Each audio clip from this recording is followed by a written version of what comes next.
Hi everyone, good morning. Mainit na dito sa amin guys. Ito yung view. Ito yung bahay namin.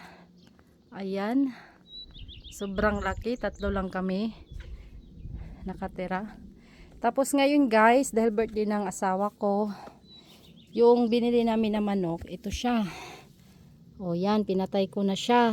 Dahil sa atin kasi pag may kaarawan, nag-ano tayo, pumapatay tayo ng baboy, manok, kanding o kahit anong animals. Dahil first time ko dito sa Italy na pumatay. Ayan. Takot pa naman yung hobby ko. At saka nagsaing ako, dito ko gagawin yung paglilinis ng manok, o di ba? Dahil walang kaha, itong malaking nido, nilagyan ko ng tubig, tapos dito ko ilagay para magpalinis ng di ba, manok.